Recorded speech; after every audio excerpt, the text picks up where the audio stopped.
A ver, Pues, profe, es Evelyn, que no, yo tenía una dudita, ¿qué? es que día estaba Dígame. estudiando y no sé si lo entendí bien o no lo entendí Ujú. como tal, en lo de el derecho penal de acto y no de autor.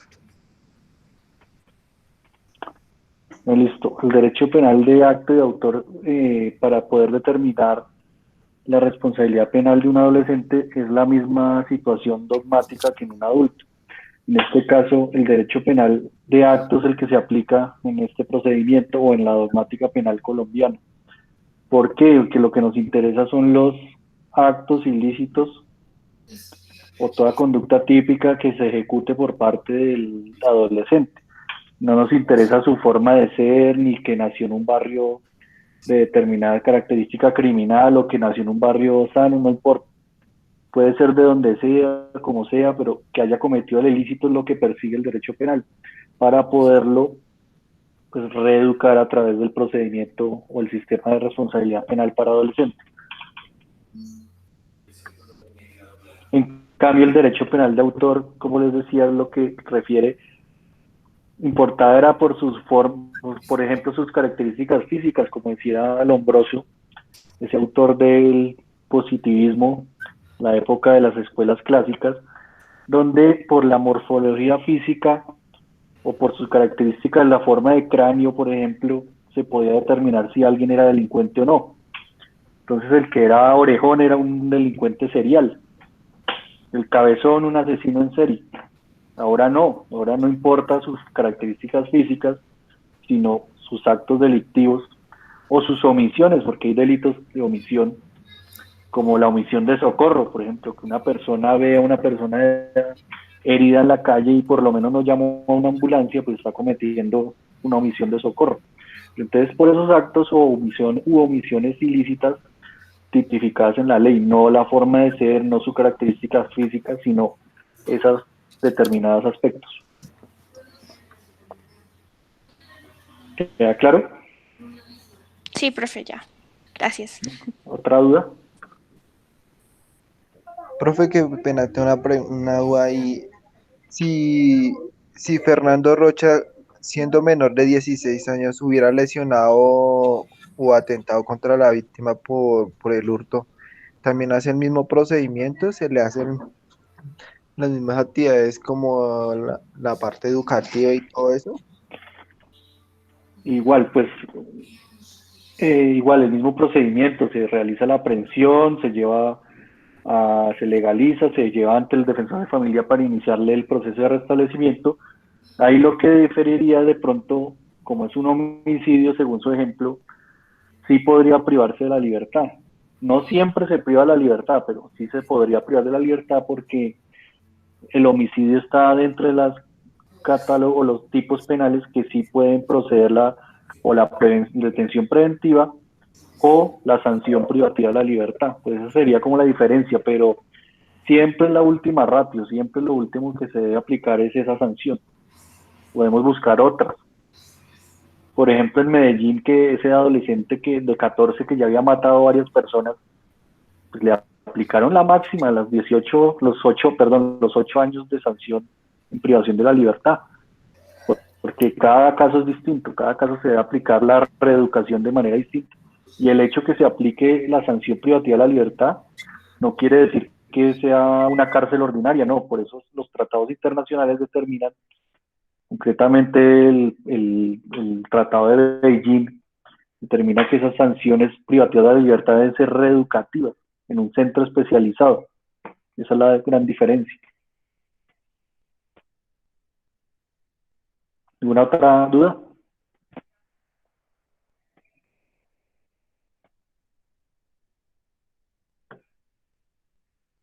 ¿Ninguna?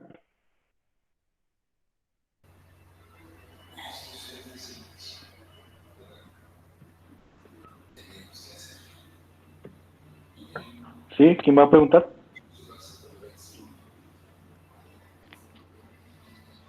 ¿Se ven las diapositivas? Sí, profe. Sí, señor. Sí, profe. Bueno, seguimos entonces. Estábamos hablando la clase antepasada de las... Por favor, apagan los micrófonos y van a preguntar, lo encienden. Mecanismos alternativos de terminación del proceso penal. Estábamos viendo ese tema en concreto, por ejemplo, lo que es el principio de oportunidad, el allanamiento a cargos, entre otros. Pero concretamente, ¿en cuál quedamos la clase antepasada? Por favor. Pregunto. Pues, profe, quedamos ahí. Pues yo ¿No que... vimos el principio de oportunidad? No, sí, sí lo Sí, vimos. O sea, sí, por eso ya vimos. pasamos Sí, eso. lo vimos. Sí. Bueno, repasamos. El de principio de oportunidad, como lo referí, es un mecanismo de terminación anticipada del proceso penal, pero concordante a la facultad que tiene la Fiscalía de renunciar, interrumpir o suspender la acción penal a cambio de pues una colaboración o algún beneficio, alguna indemnización que puede prestar el adolescente o una reeducación más bien a la víctima o a cualquier otra figura para efectos de que la fiscalía se le aplique, como su nombre le dice, se le da una oportunidad a esa persona de restablecerse a la sociedad, de reeducarse. Y como vimos, este principio de oportunidad tiene pues unos requisitos establecidos en ley, que también los mencionamos si mal no estoy, y el primero es que por lo menos exista un proceso penal. Si no existe ese proceso penal, pues no se puede iniciar el proceso, el principio de oportunidad, debe existir un delito, porque si no hubo delito, se aplica otra figura como la preclusión o otra figura jurídica distinta. ¿Por qué se llama principio de oportunidad? Porque se le da una oportunidad a este adolescente de restablecerse, de reincorporarse. Si no existe delito, pues ¿qué oportunidad le va a dar el Estado? Que exista un mínimo de prueba, mínimo, por lo menos que se puede probar sumariamente que existió ese delito, que se cometió el homicidio. Dictamen de medicina legal, si esta persona murió con estas características o esta forma de muerte. O en el hurto, sí está el testimonio del vigilante del éxito que determinó cuando esa persona cruzó el límite donde pitaban las máquinas y se verificó que estaba hurtándose un bien. Una suma, un mínimo de prueba que acredite el delito. En este caso actual, violación a medidas sanitarias. Esta persona que, sabiendo que tenía coronavirus, ya fue diagnosticada, ya se le profirió el examen, y aún así salió a hacer mercado, no se guardó como le recomendaron los médicos, pues está violando una medida sanitaria. Entonces, como se atestiga con la prueba de que ya se hizo el examen, ya conoció que estaba infectado y aún así salió de su vivienda o acudió a un lugar a mercar y pudo haber puesto en riesgo a los demás. Esas pruebas mínimas. Obviamente no todas las sanciones se permiten una pena privativa de la libertad como ya lo he referido, pero de pronto sí un principio de oportunidad, que puede ser no salga de la casa o una vez se cure dicte charlas de cómo prevenir, no sé, algo se le puede aplicar a cambio de esto, no siempre ir a un proceso penal. Que existan los presupuestos fácticos, pues un mínimo de prueba, perdón, un mínimo de hechos, cuáles son los hechos jurídicamente relevantes. Las víctimas se deben consultar, entonces si se cometió el hurto, pregúntele al éxito si le sirve esta indemnización o no, si le sirve ese principio. ¿Qué le sirve más al éxito o a un almacén de cadena? Que le devuelvan el dinero o lo indemnicen. ¿Y para qué quiere ver preso a una persona? Le interesa que le restablezcan su patrimonio. En ese delito de hurto, en otro, en unas lesiones, pues por lo menos que le indemnicen esa incapacidad, etcétera. Así cada delito es distinto. Concepto favorable del fiscal general en caso de que la pena de ley haya superado los 6 años. Como dice acá, 6 años de prisión.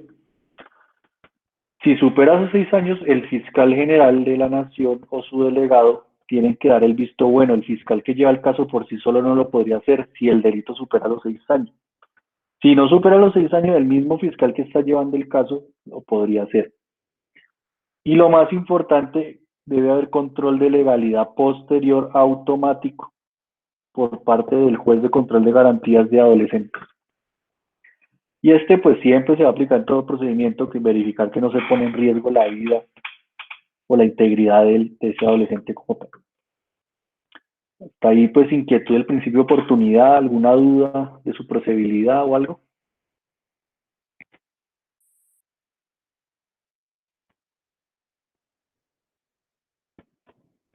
¿Ninguna? ¿Me están escuchando? Sí, profe. Sí, profe. Ok.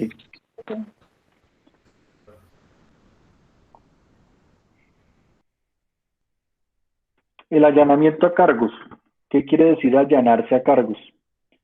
Quiere decir aceptar de manera unilateral. Entonces el adolescente acepta cargos en 3 oportunidades, lo puede hacer: en la audiencia de formulación de imputación, en la audiencia preparatoria y por última oportunidad en la audiencia de juicio oral antes de la de la teoría del caso. Entonces, en la audiencia de imputación dice la ley que tiene derecho a una rebaja de la pena de hasta la mitad. En la audiencia preparatoria dice la ley que tiene una rebaja de pena de hasta una tercera parte. Y en la audiencia de juicio oral refiere que tiene una rebaja de pena de hasta la sexta parte o de la sexta parte. Entonces miren que dependiendo de la etapa procesal, el adolescente tiene mayor beneficio de rebaja de sanción. Aquí, como casi todas las sanciones no son de tal a tal medida, de por ejemplo de 3 a 14 años, no, salvo la privacidad de la libertad, pues ¿qué se hace? Cometió, como vieron en el caso del que les puse la vez pasada del video, este señor Fernando Rocha, el adolescente, aceptó cargos en imputación. Como fue un hurto calificado, es decir, utilizaron, en este caso, violencia contra las personas, porque utilizó un cuchillo, eso es un hurto calificado. Según la mínima de ley de un hurto calificado son 8 años.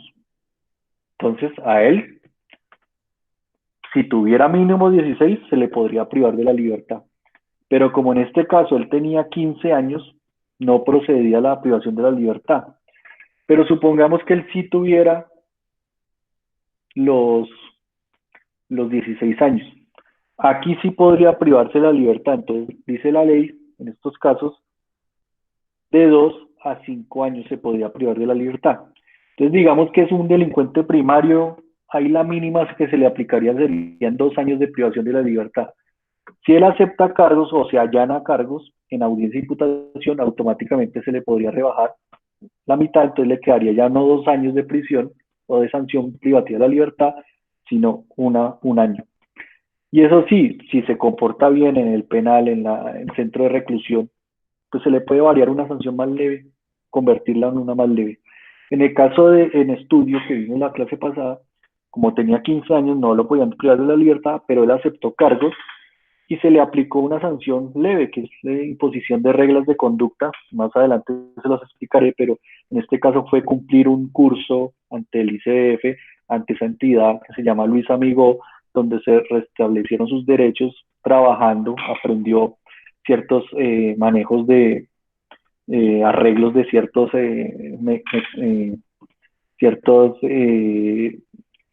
ciertos trabajos, digámoslo así, de taller o lúdicos, entre otros, donde se pudo verificar que también cumplió o terminó su bachillerato, con lo cual se cumplió el fin de esta medida del sistema de responsabilidad penal para adolescentes, que es la reeducación. Entonces miren que aceptar cargos en adolescentes se pueden hacer en esas etapas y dependiendo de la etapa que lo haya hecho, es mucho mayor el beneficio.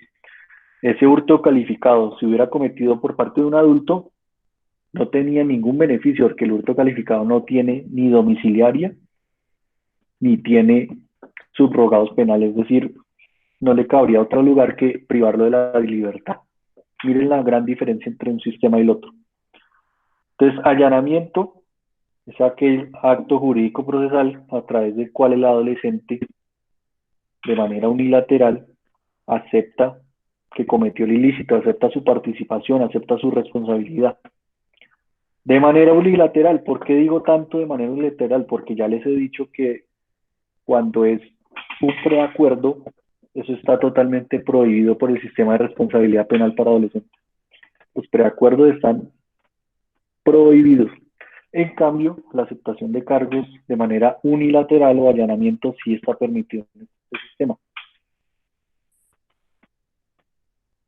¿Alguna pregunta del allanamiento?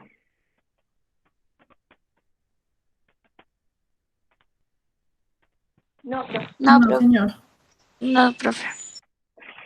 Bueno, pasamos a la justicia restaurativa, que es otro mecanismo por el cual se puede terminar de manera anticipada el proceso penal. En este caso, como regla general, se puede aplicar la justicia restaurativa cuando se trata de un delito querellable.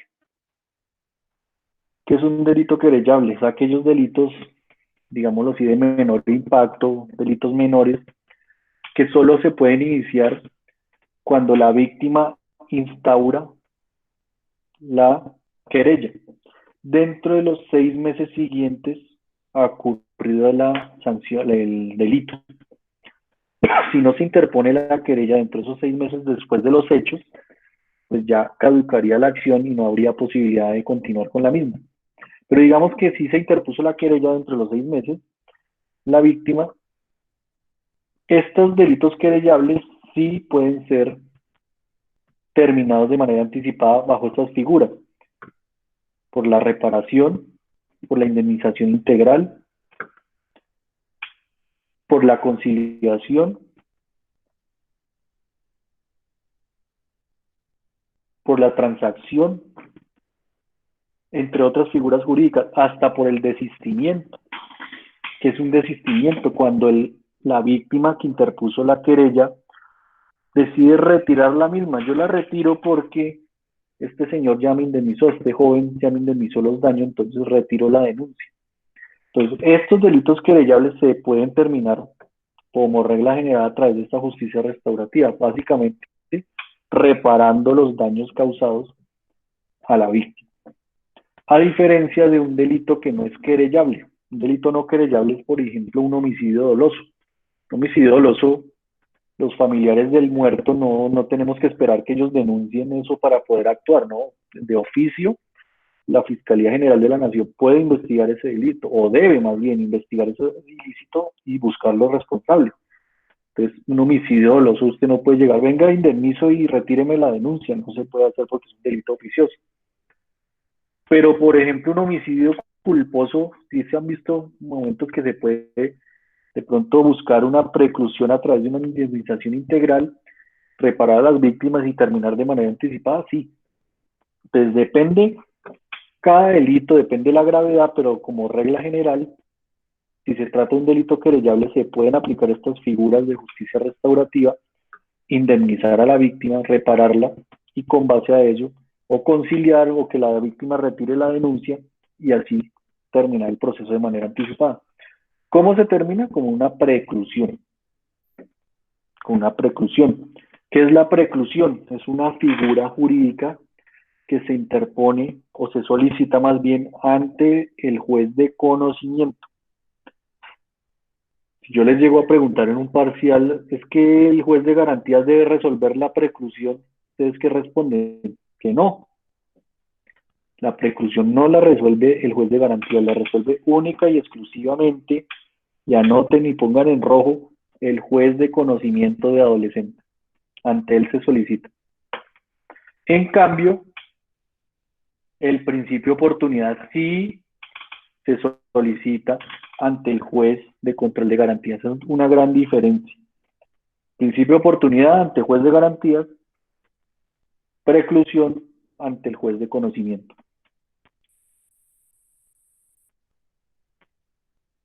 ¿Alguna pregunta hasta ahí?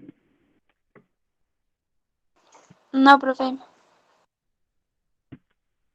Bueno, Profe, yo tengo una pregunta. Cuando tú sí. dijiste que la persona ponía la querella y la retiraba, ¿cómo es que se llama? Desistimiento. Desistimiento. Ah, listo. Pero solo en delitos querellables, ¿de acuerdo? No en delitos oficiosos. Ojo.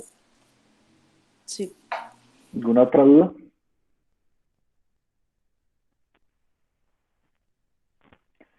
Bueno, normas hermenéuticas, ¿qué quiere decir esto? Normas de interpretación, o en otras palabras, en resumen de lo que hemos visto hasta el momento del procedimiento.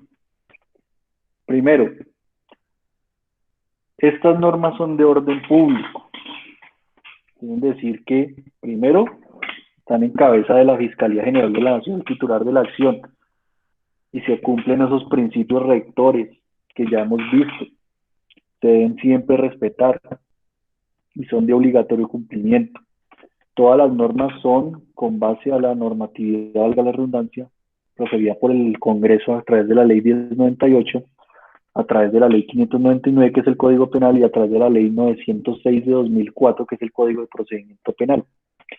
Pero no solo eso, tenemos que aplicarla, no solo la Constitución, no solo las normas internas, sino los tratados internacionales.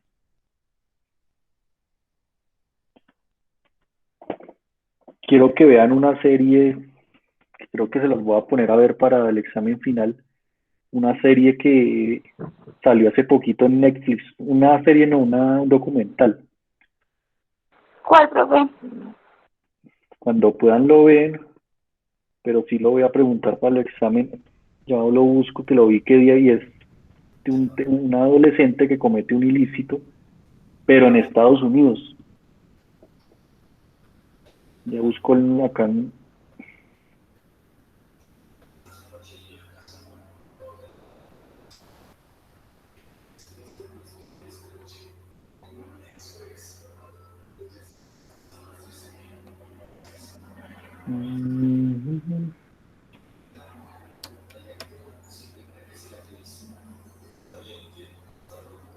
Momento, busco, es que lo vi, pero no me acuerdo el nombre.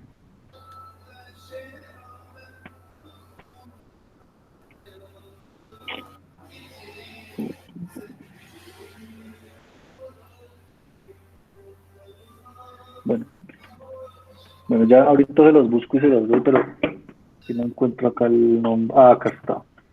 Se llama Condena y Redención. Condena y Redención, el caso de Cynthia Brown. Que le busco acá.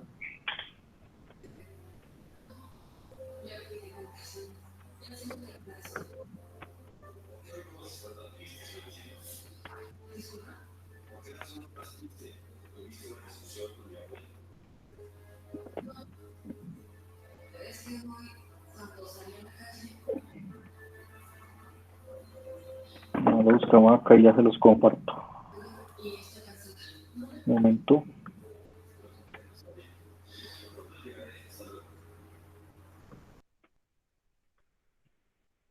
¿Es una película así, profe? Sí, de Netflix. Sí, es una película. Sí, ya. Condena y Redención. El caso, acá está. Netflix.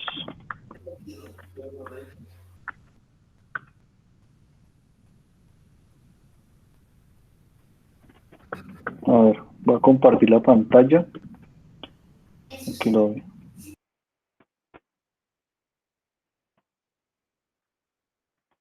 ¿Están viendo? Sí, señor. Sí, ya, profe. Bueno, esa serie, recomiendo verla, recomiendo no, la van a ver para el examen final, que básicamente para que comparen ese sistema de responsabilidad penal de Estados Unidos con el colombiano. Básicamente van a ver que ella cometió un homicidio y cómo se trata a esa delincuente como si fuera un adulto en ese sistema de responsabilidad penal de Estados Unidos. Entonces allá miran la gravedad de la conducta y no importa si se trata de un delito cometido por un menor de edad, allá no importa, ya miran la gravedad de la conducta y se puede judicializar a una persona como si fuera un adulto. Entonces miren la gran diferencia, porque acá en el sistema colombiano haya cometido el delito que haya cometido ese adolescente, desde que no haya cumplido los 18 años, la pena máxima va a ser de 8 años de sanción penal. Entonces miren esta serie, se la recomiendo.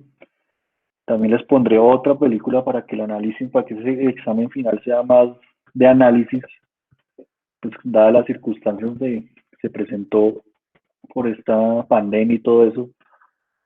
Hagamos ese punto de vista, analicen esta película y otra que les pondré más adelante que se llama El Cliente, una película de Tommy Lee Jones. No la buscamos acá.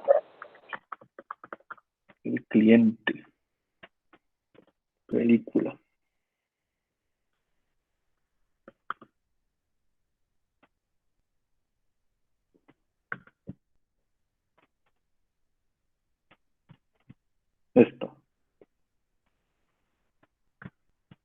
Esta, El Cliente. ¿Están viendo? Yo por ahí tengo el link de esa película, yo se los envío cuando lo encuentre para que la vean gratuita ahí por Google, está proyectada.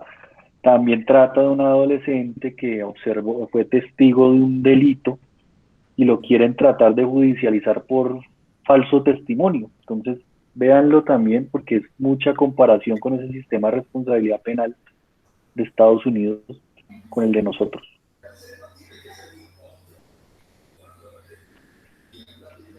Otra noticia que quiero también que vean en estos días es esa, creo que salió ayer o antier, aquí en Colombia, ese adolescente que le volvió nada a un celador por no dejar entrar a una amiga a su conjunto residencial por el tema de la pandemia. Que era No sé si la boxeador. vieron también. Sí, yo vi un Sí, video por profe. ahí de eso. ¿Qué opinan de eso? Profe, pues según lo que yo tenía entendido, cuando una persona, digamos, es boxeador o pues practica esos deportes, es como ilegal que use cualquier fuerza en la calle. Entonces, como que se le va más hondo, porque por ya ser boxeador es peor. Pero el tema acá es que puede ser boxeador, puede ser un asesino en serie, pero si es adolescente, la máxima va a ser 8 años. No le aplican más. Eso es lo que quiero que analicen, porque acá es, entre comillas, tan laxa la sanción y allá en Colombia, en Estados Unidos sí es tan severa. A ver si el video se alcanza a ver acá. ¿Sí lo ven? Sí, Fruto de profe. la agresión a vigilante de un conjunto residencial del barrio Compartir en la Mire esa localidad de muñequera Suba, que le luego está de dando. que impidiera el ingreso de visitantes a un apartamento acatando las normas de seguridad y convivencia de la unidad establecidas por la cuarentena. Lo atacó, le destrozó la cara, le pegó supremamente durísimo allá. Ante la negativa del vigilante, un residente decidió atacarlo de una manera indiscriminada cuando se encontraba en su puesto de trabajo. ¿Por qué sucedió? Porque simplemente y llanamente el celador le dijo al señor que la visitante que llegaba en ese momento no podía ingresar al conjunto porque eso fue un reglamento que está y es para cumplirse o para, digamos, ordenarse, ¿sí? El agresor lo golpeó en repetidas ocasiones, incluso utilizó un bate de béisbol con el cual le causó heridas de contusión al vigilante, obligando su traslado a un centro médico para salvar su vida. Y debemos de hacer justicia con lo que nos hizo con nuestro vigilante, una persona noble, una persona trabajadora, honesta, cumpliendo su labor, y a mí como propietaria, la verdad te digo, estoy súper dolida. Según informó la SIGIN, que atendió el caso, por este hecho hay 2 adolescentes aprehendidos y sindicados. Sin embargo, los vecinos del conjunto residencial temen que esto quede en la impunidad. Los señores policías, es muy poquita la atención que nos colocan. Yo sé que de pronto hay mucho trabajo en toda la localidad de Suba y todo, pero a veces uno pues los ve por ahí sin hacer nada y el cuidado que nos colocan como conjuntos es muy poco. Un poco de apoyo, no dejarlo solo y que esto no quede impune, no que porque es un menor de edad, esto se quede por fuera de control. A pesar de la adversidad, los vecinos se han solidarizado con este vigilante, con mercados y también con mensajes de aliento están apoyando a la familia de este servidor en esta difícil situación. Se ha hecho un mercado, se ha recolectado dinero, el cual fue entregado y la verdad de corazón muchísimas gracias por toda la gente que nos ha apoyado. Con un plantón alzaron su voz de protesta.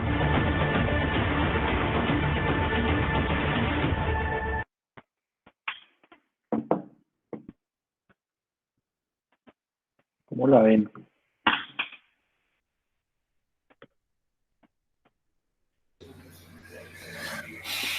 Los escucho.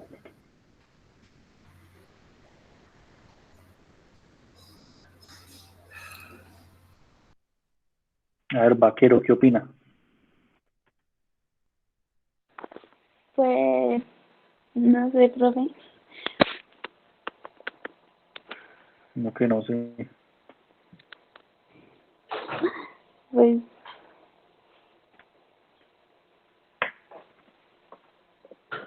¿Cuántos años tenía el adolescente?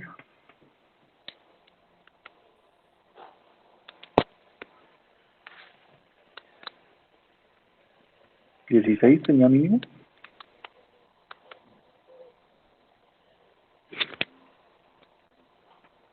Rodríguez,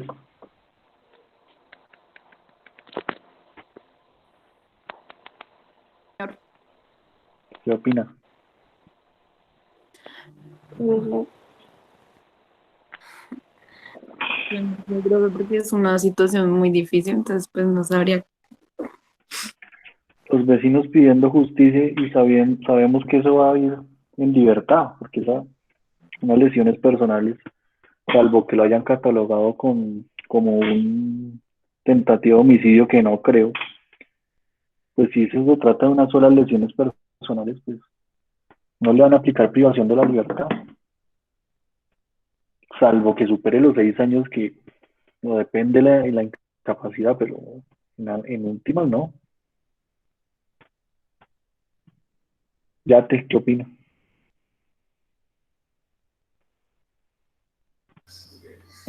Profe, pues, no sé.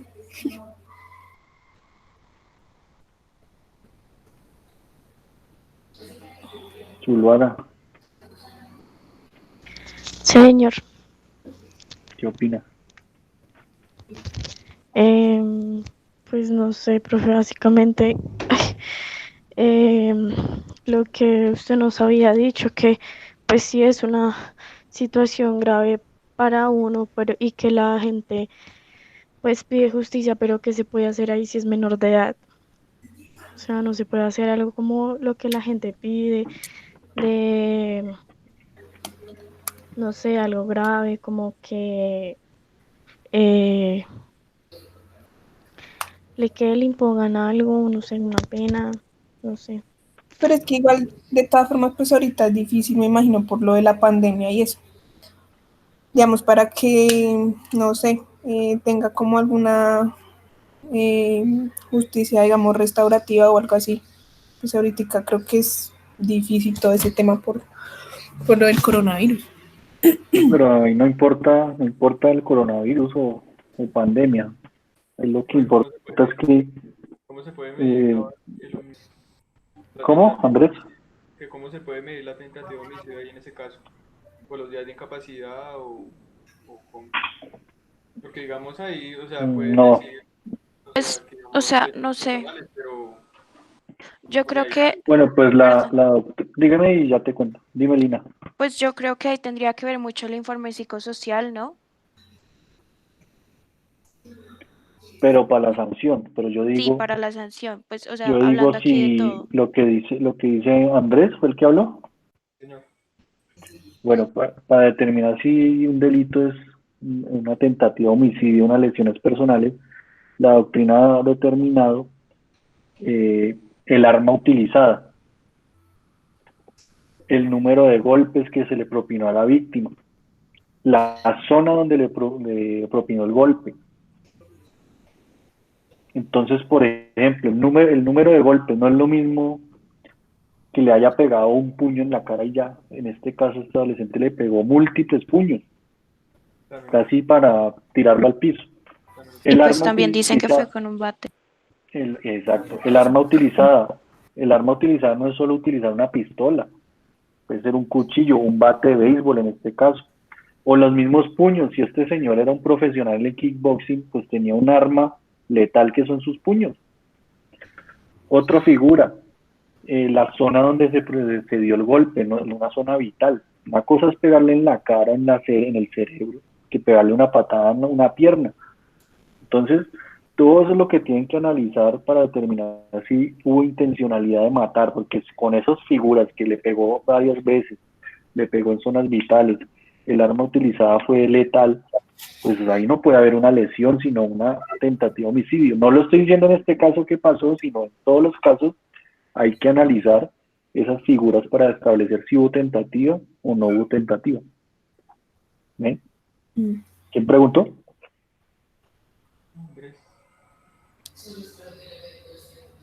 ¿Quién está preguntando, Stephanie? ¿Preguntó algo?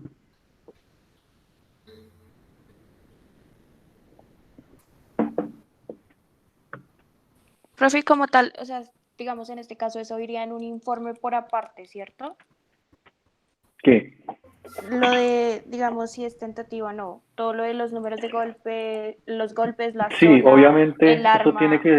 eso tiene que ir respaldado con las pruebas que recolectan ustedes a futuros policías judiciales o los investigadores. Entonces, sí, puede que el fiscal argumente que hubo una tentativa, que hubo una violación, pero en últimas no hay elementos materiales para probarlo. Entonces, el dictamen pericial es fundamental, porque el médico forense va a establecer, sin llegar a hacerse parte del proceso, porque a veces establecen o determinan que hubo homicidio, que para mí eso es vulneratorio, no simplemente determinan en su dictamen que estuvo en riesgo su vida y que si no hubiera sido intervenido en la clínica hubiera fallecido. Ese dictamen médico legista es muy importante al momento de analizar. Y otra cosa, el arma recolectada, si recolectaron el cuchillo, recolectaron el bate de béisbol en este caso, o pudieron establecer en un informe psicosocial que este señor, este adolescente,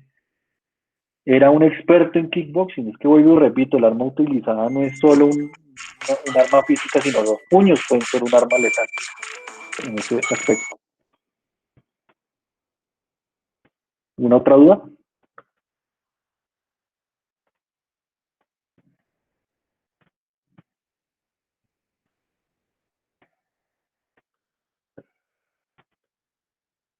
Bueno.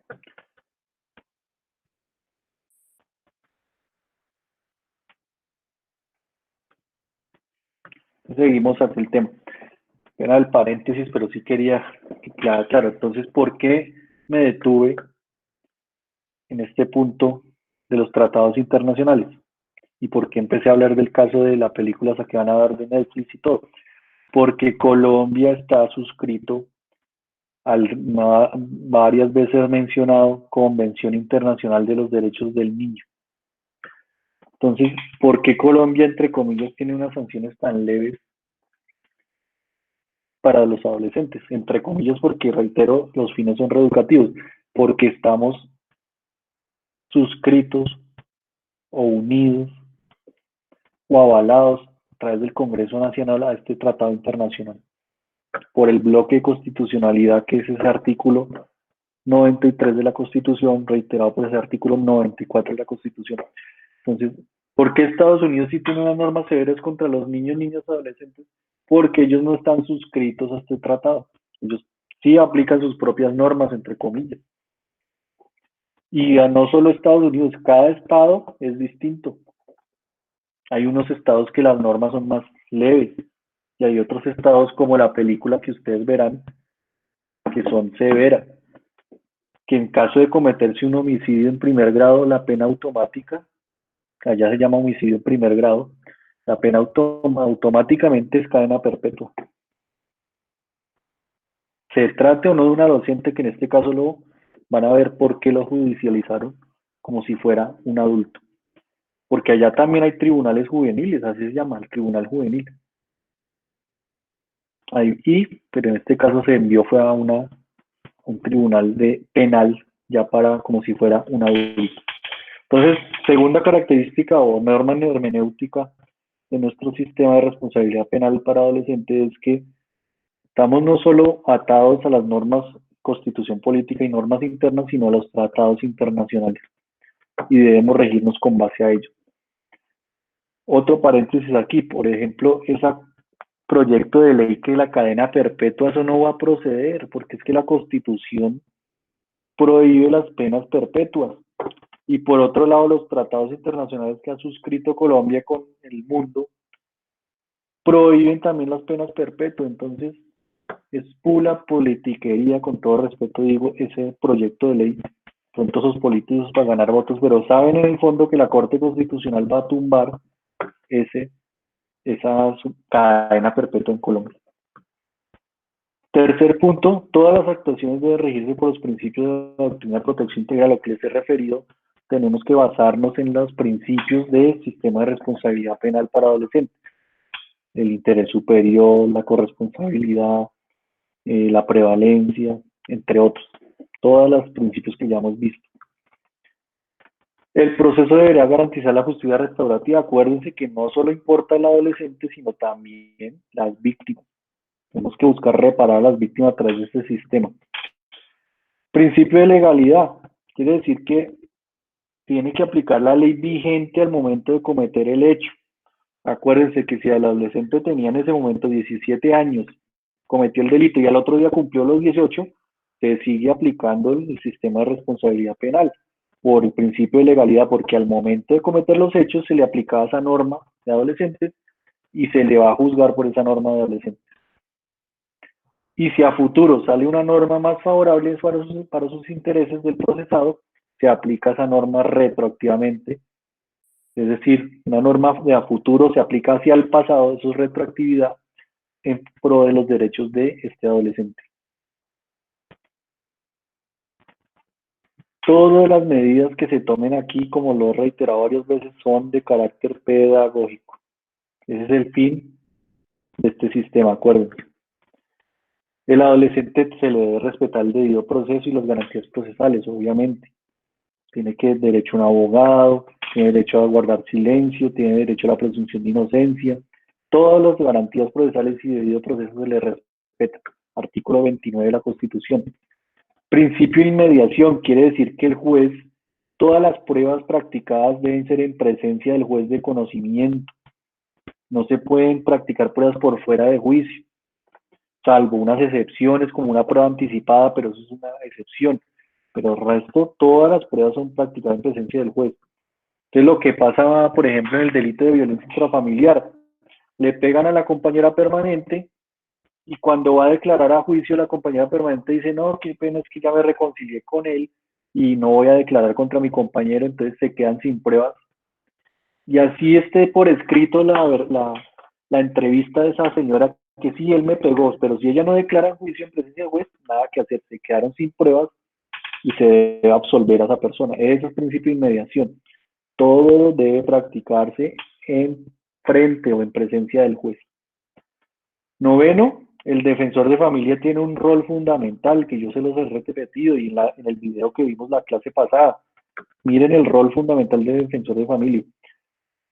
Primero, velar por las garantías del adolescente, obviamente. Pero segundo, hacer ese informe psicosocial para que al final la sentencia sea lo más benéfica posible. Abajo, para que sea pedagógica la misma. Durante toda la actuación procesal y aún antes de la imputación, el adolescente deberá tener un apoderado. Acuérdense, el derecho a la defensa técnica siempre tiene que estar acompañado por un defensor, sea de la Defensoría Pública o sea contratado por el adolescente o su familia. Las audiencias son reservadas. Aquí refiere, deben ser cerradas al público si el juez lo considera.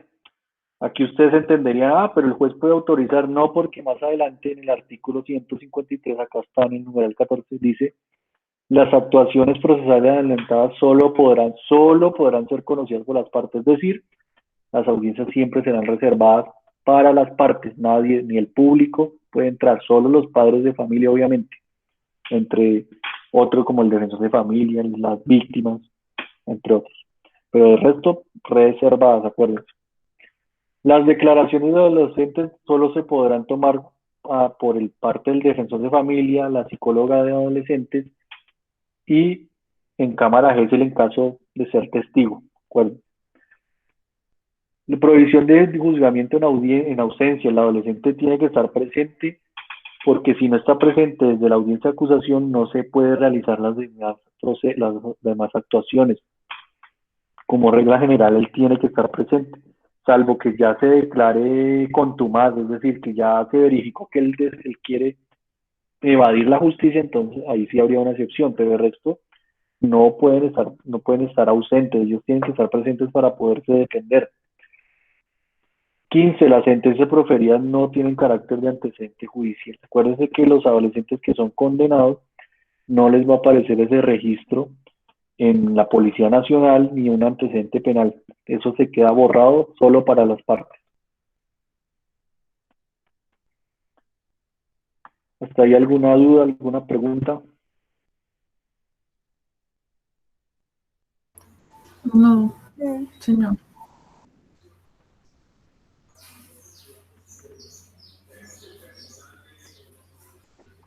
Listo, muchachos, entonces por hoy dejamos. ¿Hasta cuándo van las clases? ¿A qué fecha? Las clases van hasta el 23, o sea, hasta el sábado. Y los parciales son del 25 al 6 de junio. Ah, bueno, listo. Nos quedan 2 semanas. Entonces, listo, muchachos, entonces para dentro de 8 días seguimos la clase. Listo, vayan viendo esas 2 películas, pero para que las tengan en cuenta para el examen final, que lo preguntaré obviamente. ¿Listo? Bueno. Entonces nos vemos. Bueno, chao, profe. Chao. Profe, chao. Chao, profe. Chao, profe.